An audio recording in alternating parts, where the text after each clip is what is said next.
Welcome to Coal-Fed Families. I'm Randy Walters. Our special guest on this broadcast is Dr. Rand Paul, candidate for United States Senate in Kentucky, and quite a figure of controversy as of late because people want to take what you say and turn it around, and we understand that. But Dr. Paul has been our candidate, as you've seen on this website, and we wanted to have him in to let him talk with you and explain his positions on coal and other things too. Dr. Paul, welcome. Thank you. It's good to be with you. Oh, it is great to have you here. You just came from a rally up in Knott County. Yes. And from what I hear, you were very well received. Well, it's my second trip up to Heinemann. I've been to the sports complex up there. In fact, you might have been with us the last time we went out there, and we saw the elk roaming last fall. And I love the story they tell out there where the school kids come from the city and they say, well, we want to see where they've destroyed all the land and where the land's all been, nothing will grow on it, and the reclaimed land. And the judge executive over there puts them on the bus, and they say, well, when are we going to see the reclaimed land? And he said, well, you're already there. And there's grass growing and the elk grazing and a nice sports complex. And most of the people, I think, from other parts of the state who want to criticize things out here have never been here.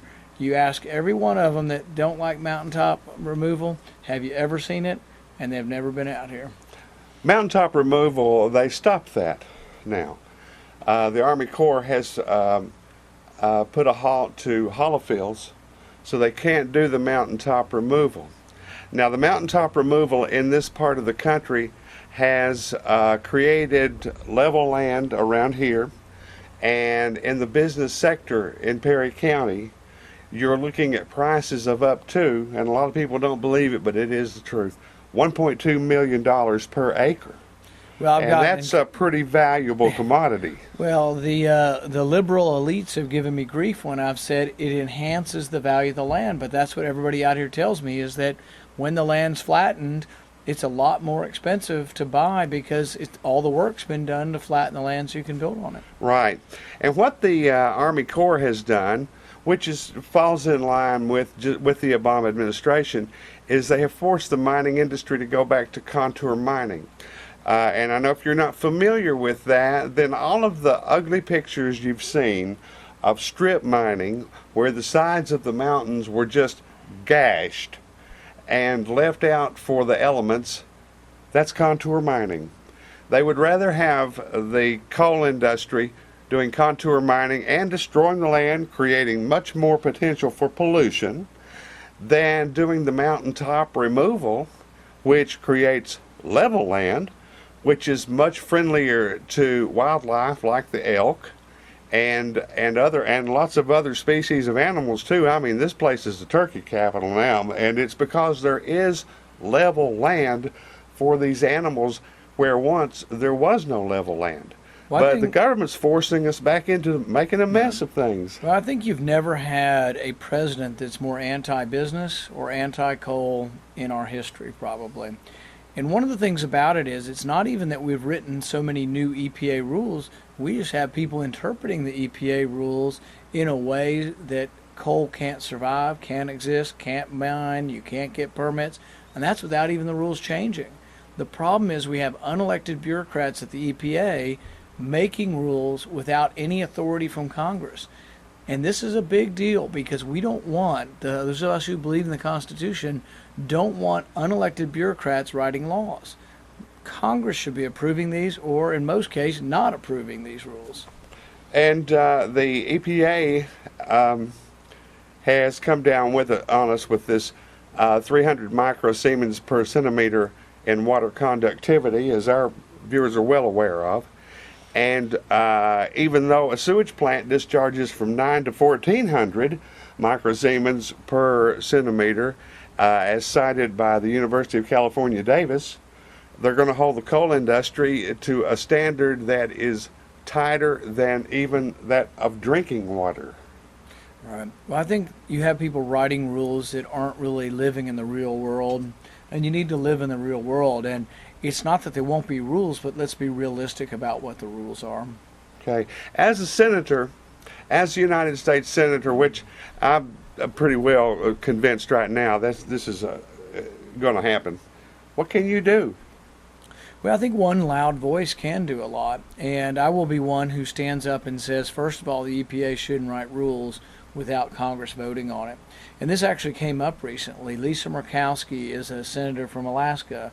She brought up a bill and said, let's vote on it. Should the EPA be allowed to write greenhouse emissions testing without Congress voting on it?